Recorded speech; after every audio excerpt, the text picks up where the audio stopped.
Good evening. We are honored to recognize Alyssa LuAnn as the valedictorian of this year's graduating class.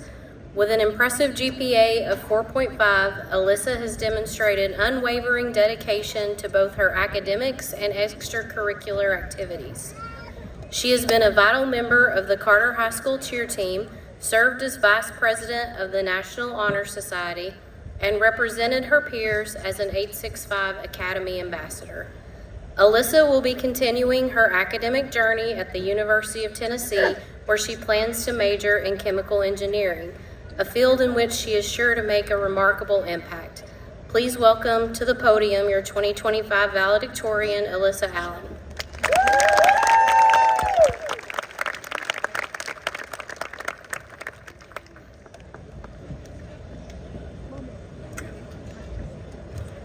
Thank you, Ms. Hahn.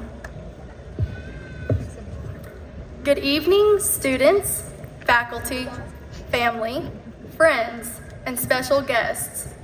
I know Ms. Wade's bedtime is getting close, so I'll try to keep this short. I'd like to begin by giving a strong, well-deserved congratulations to my fellow graduates. We will leave here going on to bigger and better things, saying what? Like it's hard? But we will know, and we will always remember, that at times it was hard. The will to live, gone. But here, looking back at all the times I texted the group chat saying literally my 13th reason was worth it because it brought us to this very moment. The one we will never forget. Always reminiscing on the night that perseverance met perfect accomplishment. 4 years ago, walking through those doors as freshmen, we didn't know what to expect.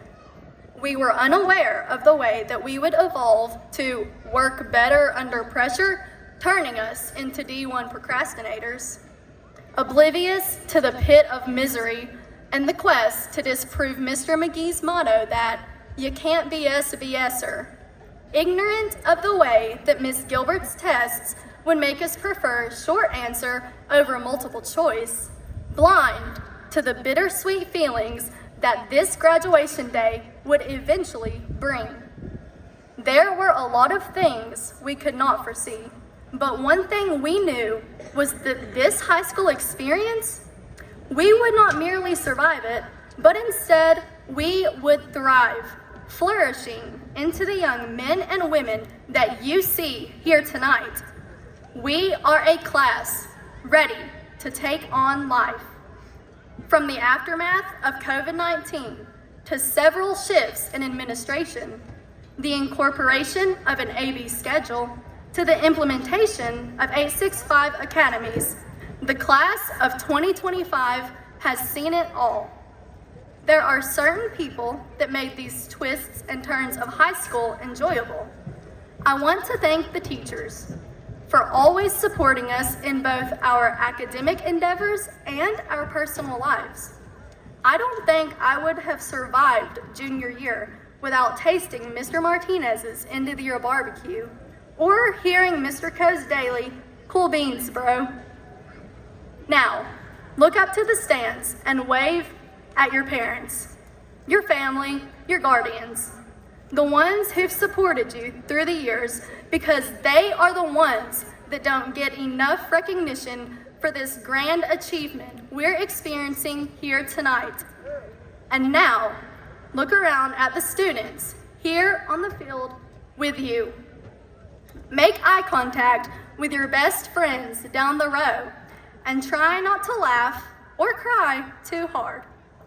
Think about the ones who've pulled all-nighters with you to finish that last page of homework and thank them for their friendship. Remember that person in your A-Push with Ron Marr group chat that sent a Quizlet with all the answers to the key chapter and thank them. And that one kid in the back of your chemistry class that gave you the answers on the stoichiometry worksheet, make sure you thank them too.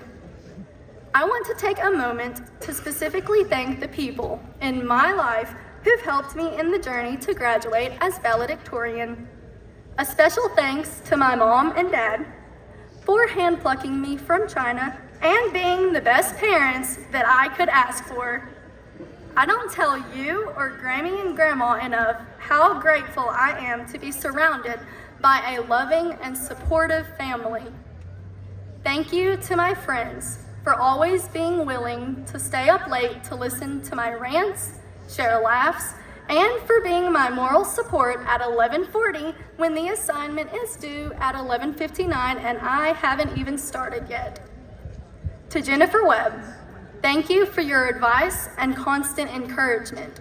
I'll always be grateful for the Count of Monte Cristo project and the way that it made every other English assignment feel like a breeze. And finally, I'd like to thank the teachers for their support, friendships, and the lessons they've taught me. Here at Carter, I have learned many things, but there are 3 lessons that stick out to me most. So, in the words of McGee, if you're taking notes, put a star by this. The first lesson is this: you're not hungry, you're just bored. These words from Miss Wade call me out enough to make me opt for regular goldfish instead of the flavor-blasted extra cheddar. The next lesson comes from a friend, and it's that if you're going to use ChatGPT for help on an assignment, make sure that you read it first so that you don't end up saying something stupid like, "Several things have stood out to me despite not experiencing time in the same way that humans do."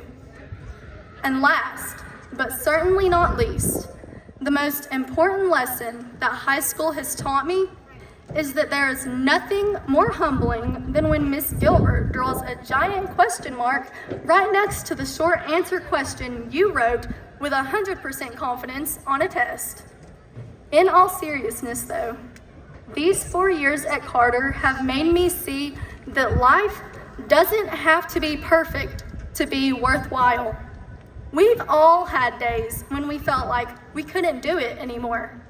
Deadlines barely met, friendships that were tested, moments when the pressure felt like too much. We've made mistakes, we've said the wrong things and doubted ourselves more times than we can even count. But through all of that, the stress, the late nights, the chaos, we've laughed. We've formed memories to last a lifetime, and somehow all of those imperfect, messy, unforgettable days brought us right here to this moment, preparing ourselves to walk across the stage where we will enter as students, teenagers who just can't wait to grow up, and exit as adults, looking toward the future, ready to face the world. Even the hardest days can be a part of something good. Looking back, I wouldn't change a single thing, not because it was easy or perfect, but because it was in those chaos-filled, caffeine-fueled, adrenaline-driven moments that the best memories were made. And that, well, that right there makes it worth everything. Thank you. And now, please welcome Principal Ms.